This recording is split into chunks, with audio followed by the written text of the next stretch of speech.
అధ్యాయము 1 నుంచి 4 వచనాల వరకు చదువుతున్నాం. మొదటి సమూయేలు గ్రంథము 16వ అధ్యాయము 1 నుంచి 4 వచనాలు. అంతటి యెహోవా ఇలాగు సెలవిచ్చెను,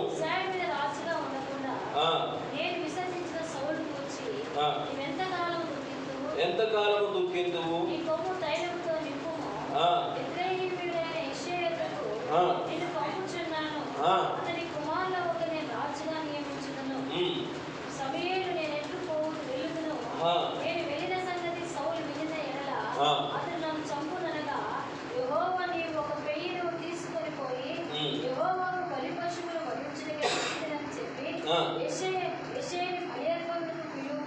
అప్పుడు నీవు చేయవలసిన దానికి తెలియజేసిందును. ఎవరి పేరు నేను నీకు చెప్పుదునో అతను నీవు అభిషేకింపవలని సెలవీయగా, సమూయేలు యెహోవా ఇచ్చిన సెలవు చొప్పున బెత్లెహేమునకు వెళ్ళెను. ఆ ఊరి పెద్దలు అతని రాకకు భయపడి సమాధానంగా వచ్చుచున్నావా అని అతను అడగగా, చాలు ప్రార్థన. పరిశుద్ధుడా, మహోన్నతుడా, అందరం దేవుని స్తుతిద్దాం. సంగమా ఒక్క నిమిషం దేవుని స్తుతిద్దాం. పరిశుద్ధుడా, మహోన్నతుడా, మంచి దేవా, నీకు వందనాలు. ఈ వాక్య ద్వారా మీరు మా అందరితో మాట్లాడి మా జీవితంలో ఒక తెప్పరిల్లు, మా భవిష్యత్తుకు ఒక తెప్పరిల్లు, మా అభివృద్ధికి ఒక తెప్పరిల్లు కలగజేసి నీ నామానికి మహిమకరంగా మాతో మాట్లాడమని యేసు నామమున బట్టి వేడుకొంచున్నాను తండ్రి, ఆమేన్. హల్లెలూయా. ఈ మొదటి సమూయేలు గ్రంథం 16వ అధ్యాయము 1 నుంచి 4 వచనాలు మనం గమనిస్తే సంగమా, మొదటి రాజైన సౌలు పడిపోయాడు. మొదటి రాజైన సౌలు ఏం చేయబడ్డాడు? అందరు ఎవరు బైబిల్ చూడొద్దు, అందరికి చూడండి, నేను వాక్యాలు చెప్తాను. పడిపోయినప్పుడు అయితే సమూయేలు ప్రార్థన చేస్తా ఉన్నాడు, దుఃఖిస్తా ఉన్నాడు. అయ్యా, నువ్వు ఏర్పరిచిన రాజు పడిపోయాడు కదా, ఏర్పరిచిన ఉన్నవాడు పడిపోయాడు కదా అని సమూయేలు ప్రార్థన చేస్తున్నప్పుడు దేవుడే వచ్చి అతనితో మాట్లాడుతూ ఉన్నాడు. ఎన్ని రోజులని దుఃఖిస్తావు, నువ్వు యెషయి దగ్గరికి వెళ్ళు అని చెప్తా ఉన్నాడు. హల్లెలూయా.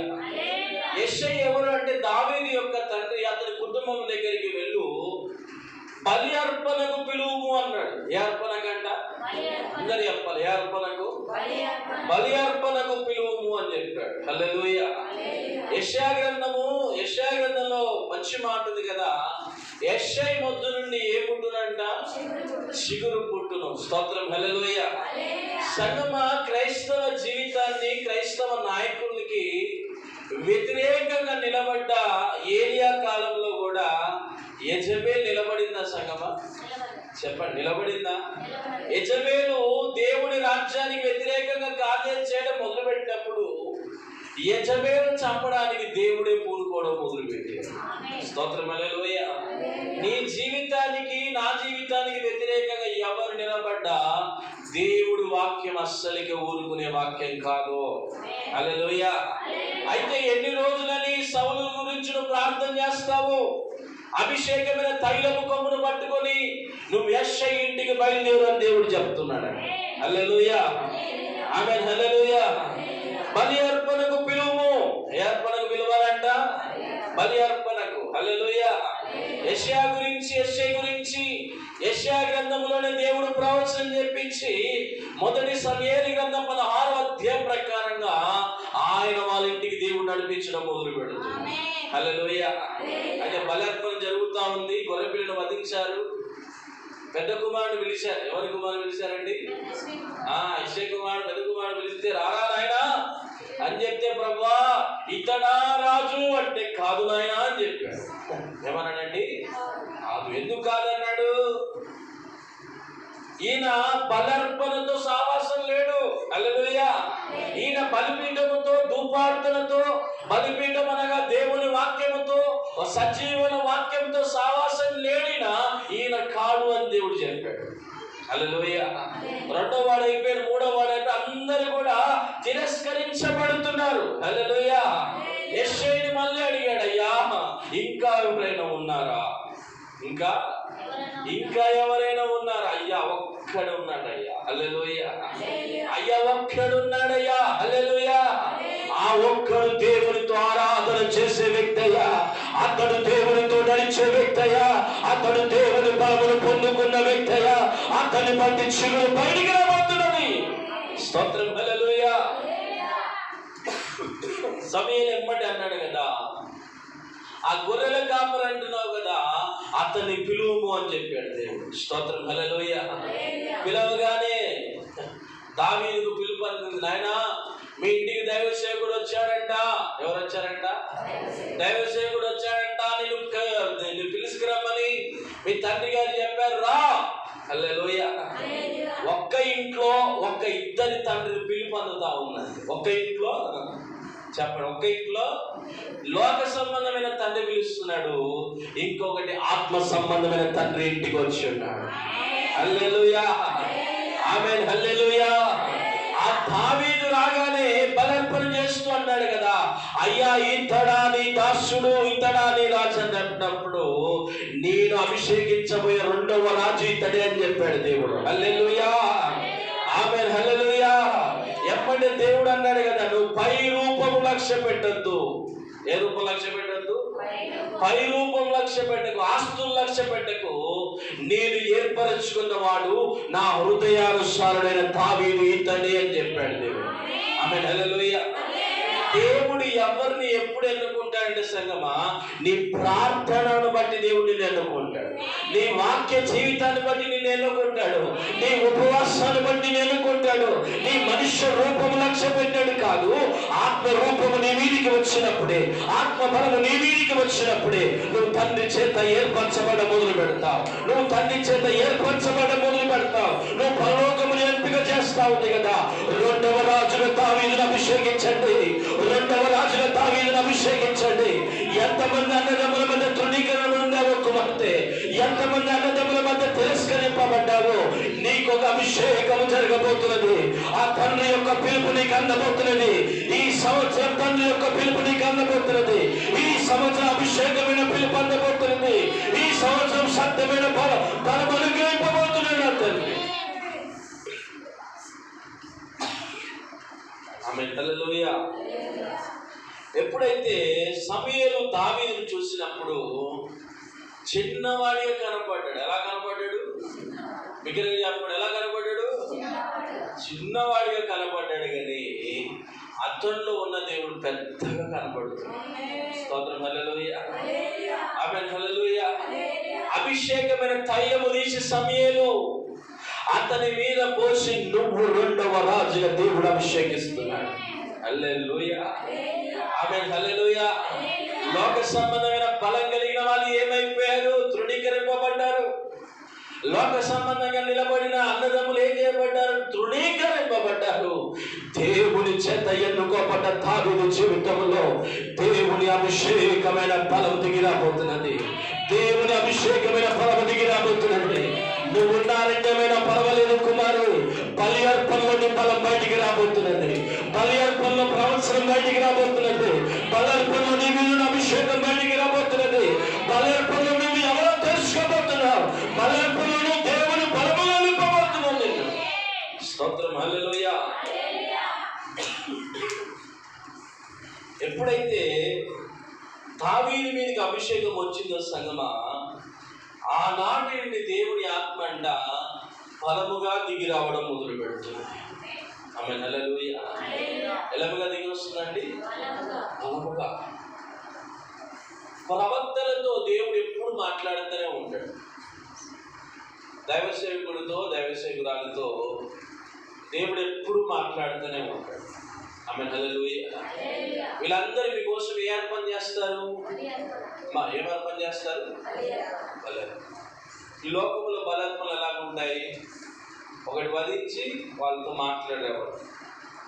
మన హృదయం ఎప్పుడైతే దేవునికి సమర్పిస్తామో ఆనాటి నుండి దేవుడు నీతో మాట్లాడుతూ ఉంటాడు.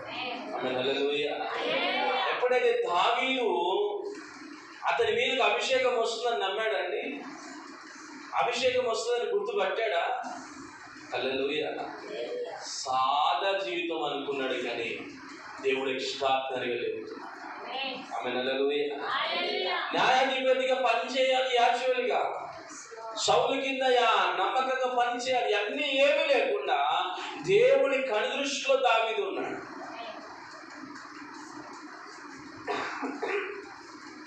ఎవరి దృష్టిలో ఉన్నాడండి? దేవుడి కనుదృష్టిలో నువ్వు ఉంటే నీ జీవితాన్ని దేవుడు హెచ్చిస్తాడు.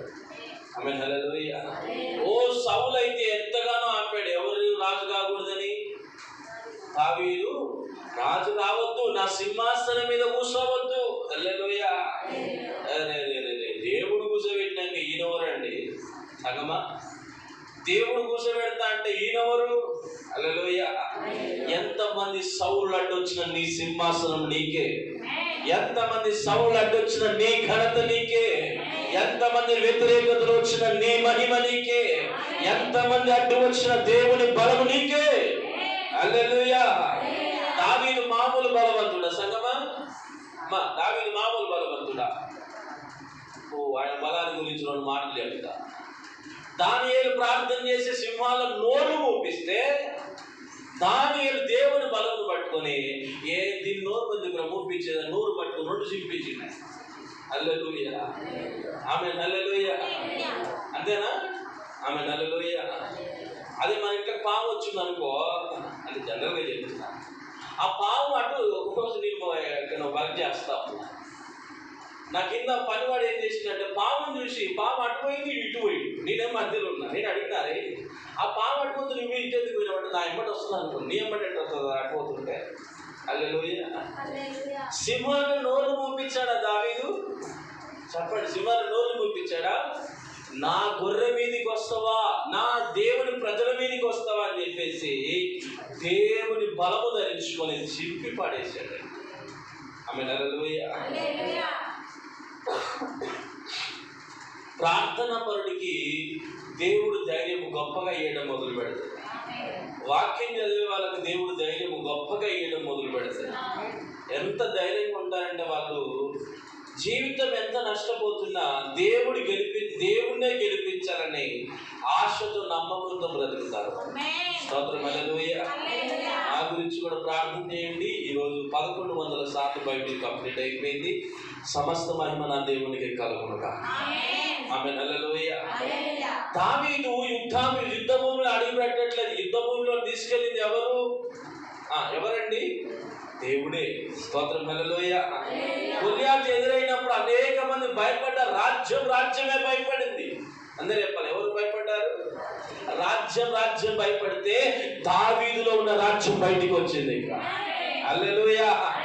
దావీదులో ఉన్న మహిమ రాజ్యం బయటికి వచ్చి అంటా ఉంది కదా, ఈ సున్నతి లేని ఫిలిష్తీయుడు ఏ పాటి వాడు, వాగ్దానము లేని పరిస్థితి ఏ పాటిది, వాగ్దానము లేని సమస్య ఏ పాటిది, మనము నిశ్చయముగా నన్ను బట్టి నేను జయిస్తాను, సమస్యను ఖచ్చితంగా జయిస్తాను. నువ్వు ఎవరి చేత ముద్రింపబడ్డ వ్యక్తివో తెలుసా? దేవుని ఆత్మ చేత ముద్రింపబడ్డ వ్యక్తివి, దేవుని బలము చేత ముద్రింపబడ్డ కుమార్తెవి. నువ్వు దేవుని బలము చేత ముద్రింపబడ్డావు కాబట్టి నీ ముద్ర బలం బహుబలముగా దిగి రాబోతున్నది. నీ మీద అభిషేకమైన బల ప్రసన్నత ఆయన బలముగా దిగి రాబోతున్నది. ఆమేన్, హల్లెలూయా. ఆమేన్, హల్లెలూయా. దావీదు అంత బలము కలిగిన ఎంతని పట్టుకొని 1000 మందిని పట్టుకొని ఈ సున్నతి లేని ఫిలిష్తీయులు ఏ పార్టీ వాళ్ళయా అన్నాడు. ఏమన్నాడండి? సున్నతి లేని ఫిలిష్తీయుడు ఏ పాటి వాడు, వాగ్దానం లేని వాడు ఏ పాటి వాడయ్యా? మనకైతే మహోన్నతుని ఆత్మ సంచ కరువుగా మహోన్నతుని వాగ్దానము చేత ముద్రింపబడ్డా. ఆమేన్, హల్లెలూయా. నువ్వు ఎవరి చేత ముద్రింపబడ్డావు? చెప్పండి, నమ్మ ఎవరి చేత? లేఖనాల చేత మనం అందరం ఏ స్నానం చేయాలంట? ఎఫెసీ పత్రికలో ఎఫెసీ పట్టణం అంతా మాంత్రికులంతా ఒకవైపు, పౌలు గారు ఒకవైపు, పౌలు గారి ప్రార్థన, పౌలు గారి ఉపవాస దీక్ష, పౌలు గారి ప్రసన్నత, పౌలు గారు పొందుకున్న దేవుని యొక్క మాటలు, ప్రత్యక్షతలు, వాగ్దానాలు అవన్నీ కాలిపోయేటట్టుగా దిగి రావడం మొదలు పెట్టాయి. హల్లెలూయా. నీకు ఎంత పెద్ద పోరాటం ఉండదో అంతగా ప్రత్యక్షతలు దిగి వస్తా ఉంటాయి, అంత మహిమ దిగి వస్తా ఉంటది, అంత కార్యములు దిగి వస్తాయి. నేను విడిచిపెట్టాడు నా దేవుడు సంగమా, నేను విడిచిపెట్టే కొమ్ములు పెట్టిన నా దేవుడు గెలిపిస్తాను. తైలపు కొమ్ములు పట్టుకొని ఉన్నాడు దినమన. ఎవరు ప్రార్థన చేస్తే వాళ్ళ మీద కుమ్మరింపు, ఎవరు అభిషేకము చేత నింపబడితే వాళ్ళ మీద కుమ్మరింపే.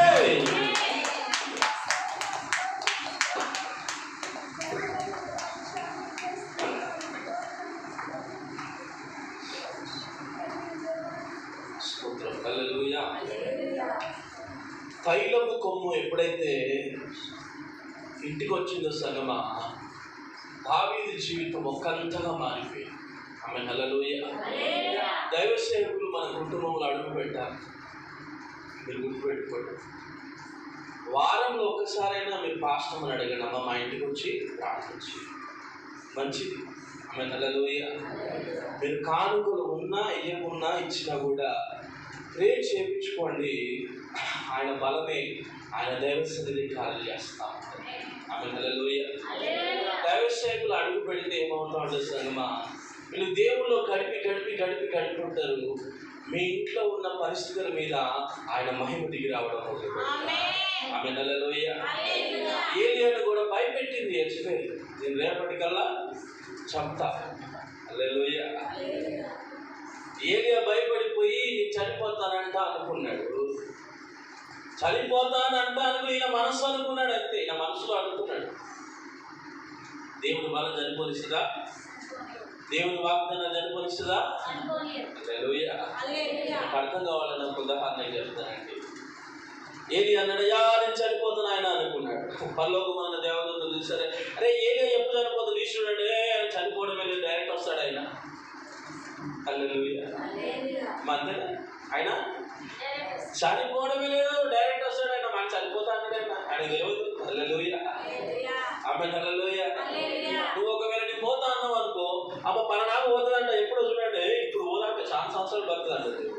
స్తోత్రం. హల్లెలూయా. ఆమె హల్లెలూయా. ఏలియా కూడా యెజబెలు భయపెట్టినా దేవుడు మాత్రం భయపెట్టలేదు. యెజబెల్ని వాగ్దానంతో నశింపజేయడం మొదలుపెట్టాడు.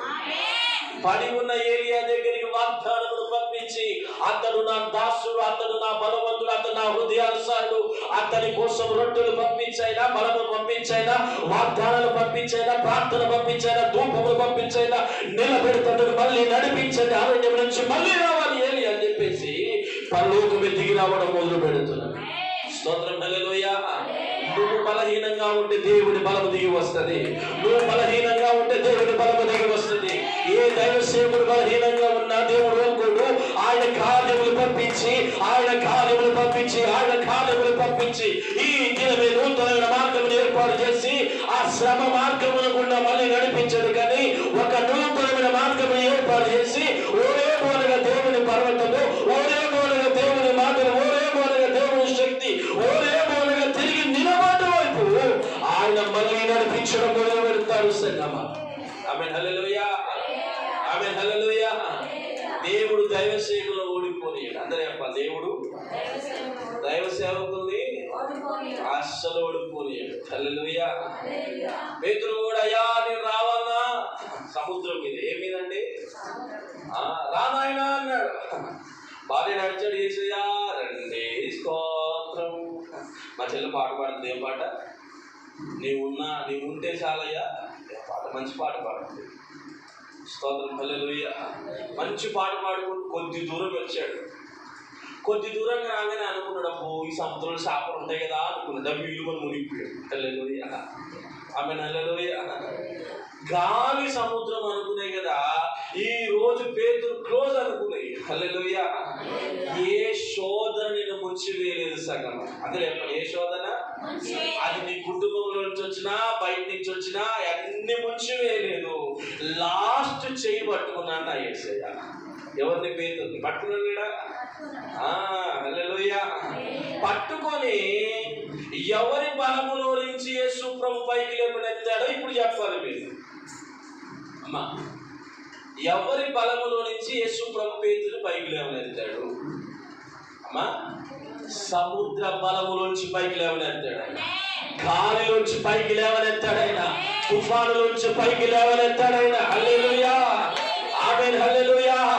పేతురు అన్నాడు కదా, అయ్యా అనేక మంది దీంట్లో మునిగిపోయారు, కానీ ఈ యొక్క బలము నుండి లేపిన గొప్ప దేవుడు స్వామి. ప్రతి బలము నుంచి లేవనెత్తబోతున్నాడు సంగమా. ప్రతి దుఃఖమైన బలము నుంచి లేవనెత్తబోతున్నాడు.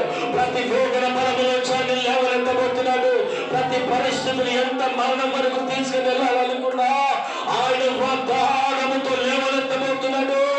ఆ బలము లేవనెత్తబోయే బలము, ఆ బలము లేవనెత్తిన బలమైనది.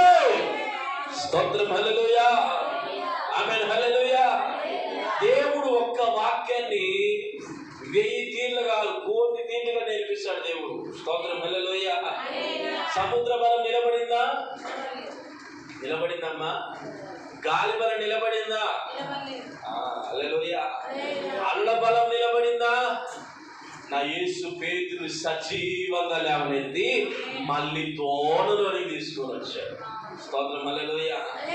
అక్కడ ఉన్న వాళ్ళందరూ అంటున్నారు కదా, నువ్వు వెళ్ళకున్నా బాగుండేదిరా పేతురు, నువ్వు వెళ్ళకున్నా బాగుండేది కదా, యేసు ప్రభు వచ్చేవాడు కదా.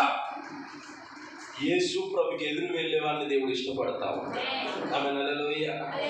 ఇంట్లో కూర్చొని మనం వస్తామంట కదా, వస్తామంటావా? ఇట్లా కాదు, నేను వెళ్తున్నాను ప్రభు, నువ్వు ఎదురురా అని చెప్పాలి. పడ్డాలు లేపేది ఆయనే. హల్లెలూయా.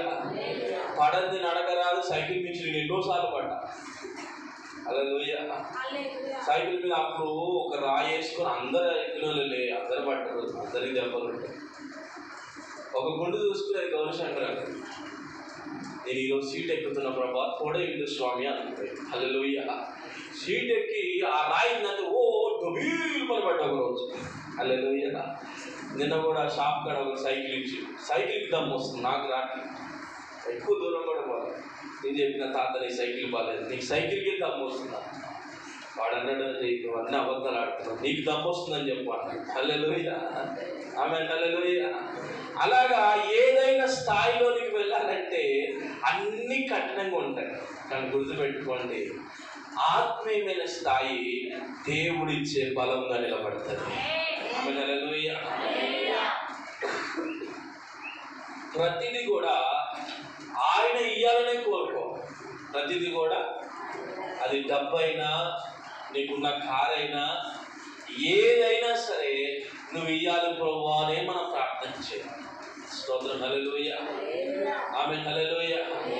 దావీదు జీవితంలో దేవుడు బలంగా దిగి వచ్చాడా లేడా? ఆనాటి నుండి దావీదు యుద్ధానికి పోతే సైన్య సమూహముగా పరలోక రాజ్యం దిగి వస్తుంది. ఎంత గొప్ప ఘనత. ఆమేన్, హల్లెలూయా. నువ్వు ఈ దినమున ప్రార్థన యుద్ధంలో ఉన్నా, దుఃఖమనే యుద్ధంలో ఉన్నా, నీ పక్షమున యుద్ధం చేయవాడు నా దేవుడై ఉన్నాడు. స్తోత్రం, హల్లెలూయా. గొల్యాతు ఎదురుగా నిలబడ్డాడండి. దావీదుకి ఎదురుగా నిలబడ్డాడా? నిలబడలేకపోయాడు. దావీదు యుద్ధ పక్షమున ఒక్కటే మాట అన్నాడు కదా, యుద్ధం యెహోవాదే అన్నాడు. ఏమన్నాడండి? బాబా, ఇంకో మాట చెప్పండి, అందరు బిగ్గరగా చెప్పండి. యుద్ధము నీ పక్షమున, యుద్ధము నీ పక్షమున, యుద్ధము యెహోవాదే అంటే ఇక ఆయనే గెలుస్తాడు. ఇక అప్పటికే నమ్మాడు, యుద్ధం యెహోవాదే అన్నాడు, అంతే. ఇక హల్లెలూయా. సౌలు ఇక్కడ ఉన్న వాళ్ళందరూ అంటున్నారు కదా, రే ఈ గుడ్డోడు ఎదురా సండే స్కూల్లో మాట్లాడి యుద్ధం యెహోవాదే అంటున్నాడు. అది అంత పెద్ద కట్టి పట్టుకున్నాడు. ఈయన మనడు ఏమంటున్నాడు? యుద్ధము ఆడ చూస్తే ఎంత పెద్ద కత్తి, పెద్ద కత్తి. అతను అవునంటే పంపిస్తావు నీ కుమారుడిని, వద్దురా ఈ చర్చి కాకపోతే వేరే చర్చి కన్నా పోదాము, పోయి ఆ దగ్గర పోయేది రా అంటాడు. హల్లెలూయా. కానీ దేవుని బలము దావీదుతో చెప్తుంది కదా, ఆ కత్తికి భయపడకు, నేను నాకు భయపడు. ఆ కత్తికి భయపడకు, మనుషులకు భయపడకని వాగ్దానములకు లోబడు, వాగ్దానములో ఉన్న ప్రభువే దిగి వస్తాడు. ఆమేన్, హల్లెలూయా. గొల్యాతు అనుకున్నది జరిగినాయా? దావీదు అనుకునేది జరిగినాయా? చెప్పండి. దావీదు అనుకునేది జరిగినాయా? దేవుడు అనుకునేది జరిగిందా? స్తోత్రం, హల్లెలూయా. 100కి 1000% దావీదు చనిపోతాడు అనే రాజ్యం కాదు, అందరూ కలిసి డిసైడ్ చేసి స్టాంప్ వేశారు అక్కడ. అక్కడ జరుగుతుంది ఏంటంటే, గొల్యాతు చనిపోవాలని దేవుడు ముద్ర వేశాడు అక్కడ. ఆమేన్, హల్లెలూయా. ఎందుకు దావీదు పక్షంలో దేవుడు దిగి వచ్చాడు? ఈయన అభిషేకించాడు దేవుడు. అభిషేకించబడిన వారికి దేవుడు సమీపంగా ఉంటాడు. సంగమా గుర్తుపెట్టుకోండి. నీతిమంతులు ఖర్జూర వృక్షం వలె మువ్వ వేస్తా ఉంటారు. ఏ వృక్షం అండి? ఖర్జూర వృక్షం. హల్లెలూయా. నీతిమంతుని కలుగు ఆపదలు అనేకములు. ఆయన వాటన్నిటిలో ఏం చేస్తాడు? విడిపించి తప్పిస్తా ఉంటాడు. అప్పుడు హల్లెలూయా. నీకు అనేకమైన ఆపదలు వచ్చినా, ఆటంకములు వచ్చినా తప్పించేది మహోన్నతుడై ఉన్నాడు. అపొస్తలుల కార్యం 2వ అధ్యాయంలో నీ పరిశుద్ధిని నీవు కుళ్ళు పట్టనీయవు ప్రభు అన్నాడు. ఏమంటనేమంట? అమ్మా చెప్పాలి, ఏం పట్టనీయవు?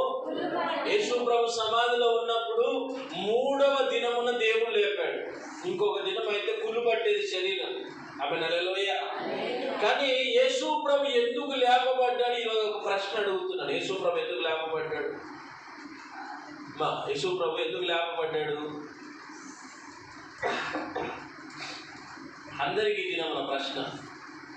యేసు ప్రభు ఎందుకు లేపబడ్డాడు? అమ్మా పాస్టర్ మేము పాత నిబంధన భక్తులు అంటుంది, మంచిదే. దేవుడు నేర్పించిన మాట ఏంటో తెలుసా? వాక్యముతో చనిపోయిన శరీరము చంపబడదు. ఆమేన్ హల్లెలూయా. ఆయన వాక్యం కోసం ప్రాణం పెట్టాడు. వాక్యానుస్వరూపి అయిన పరిశుద్ధాత్మ చేత గర్భం ధరించింది ఆయన తల్లి. హల్లెలూయా. ఆయన తండ్రి పరలోకమందున్నాడు. ఆయన అంటున్నాడు కదా, నా కుమారుని కుళ్ళు పట్టనీయను, ఆ సజీవ శరీరముతో మళ్ళీ తీసుకొని వస్తా పరలోకం. ఆమేన్ హల్లెలూయా. యోబు అన్నాడు కదా, నేను మహోన్నతుడైన నా దేవుణ్ణి, సజీవుడైన దేవుణ్ణి నేను చూస్తాను, మృతుల్లో నేను చూడను కానీ నా దేవుడు సజీవుడని యోబు ప్రకటన చేయడం మొదలు పెట్టాడు. ఆమేన్ హల్లెలూయా. నీ దేవుడు ఎలాంటి దేవుడు తెలుసా? సజీవుడు. అందరూ చెప్పాలి, నీ దేవుడు ఎలాంటి దేవుడు? సజీవంగానే కార్యాలు చేస్తాడు. హల్లెలూయా. ఆమేన్ హల్లెలూయా. మరణ బలం నిలబడిందా యేసయ్య ముంగట? నిలబడిందా? పాతాళంలో ఉన్న సైతం శక్తులను ఒక మీటింగ్ పెట్టుకునే యేసు ప్రభు లేచాడా? ఎవరు లేచారు? యేసు ప్రభు లేచాడు. హల్లెలూయా. తర్వాత ఏం జరగబోతుంది? తర్వాత మనకందరికి నాశనం రాబోతున్నది. ఎందుకు? ఆయనను బట్టి అందరూ పరలోక రాజ్యానికి వెళ్ళబోతున్నారు. ఆయన రక్తములో అందరూ కడగబడబోతున్నారంట. ఆయన ఒక ముద్ర వేశాడంట. ఆయన తండ్రి అయిన దేవుడు అతన్ని ఎన్నుకున్నాడంట. ఆయన నిజమైన యేసు కుమారుడంట. ఆయన శిలువ త్యాగమే నిచ్చెనగా మారబోతుందంట. యాకోబు వేసిన నిచ్చెన కంటే ఈయన వేసిన నిచ్చెన బలమైనదంట. ఈయన వేసిన నిచ్చెన సజీవమైనదంట. కుల మత ప్రాంతం లేకుండా అందరూ ఎక్కబోతున్నారంట. అందరూ ఎక్కబోతున్నారంట నిచ్చెనను బట్టి. స్తోత్రం. హల్లెలూయా. ఆమేన్ హల్లెలూయా. యేసు శిలువ త్యాగంలో నిచ్చెన వేశాడు పరలోకానికి.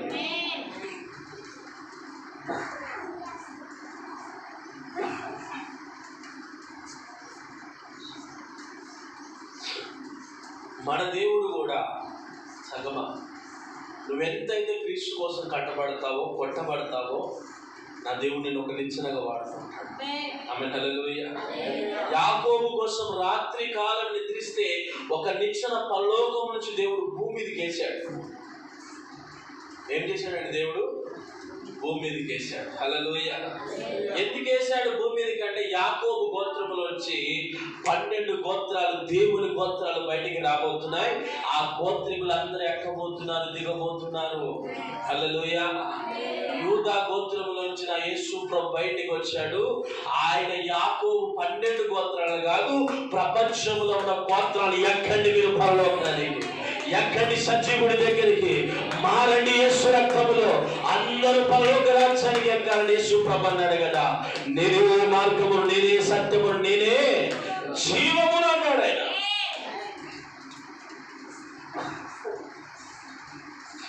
ఆ జీవాధిపతిని మనం ఎప్పుడు తక్కువ చేయకూడదు సంగమా. నువ్వు కొట్టబడ్డా అనేకమైన సంవత్సరములు కావస్తున్నా పర్వాలేదు, కానీ ఆయన మహిమ దిగి వచ్చినప్పుడు అనేక మందికి ఒక విడుదల కరంగా మారడం. ఆమేన్ హల్లెలూయా. నీ జీవితాన్ని ఎప్పుడు తక్కువ అంచనా వేసుకోకు. ప్రభువా, నేను ఎప్పుడు ఇక్కడనే ఉండాలన్నా, ఎప్పుడు ఇదే పరిస్థితి అని ఎప్పుడు అనుకోవద్దు. ప్రభు కాలమును సమయమును మార్చువాడే. అందరూ కాలములను ఫిలిప్పీయులకు రాస్తున్నాడు కదా, నన్ను బలపరచు అని యందు నేను సమస్తము నువ్వు ప్రభు కోసం ఏది చేసినా నేను బలపరిచే కార్యాలే చేస్తాడు, బలహీనపరిచే కార్యం చేయలేడు. ఆమె హల్లెలూయా.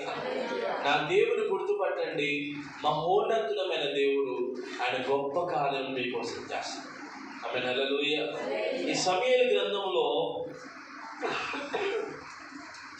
13వ అధ్యాయం ఒకసారి చదవమ్మా. 16వ అధ్యాయం 13వ వచనం. సమూయేలు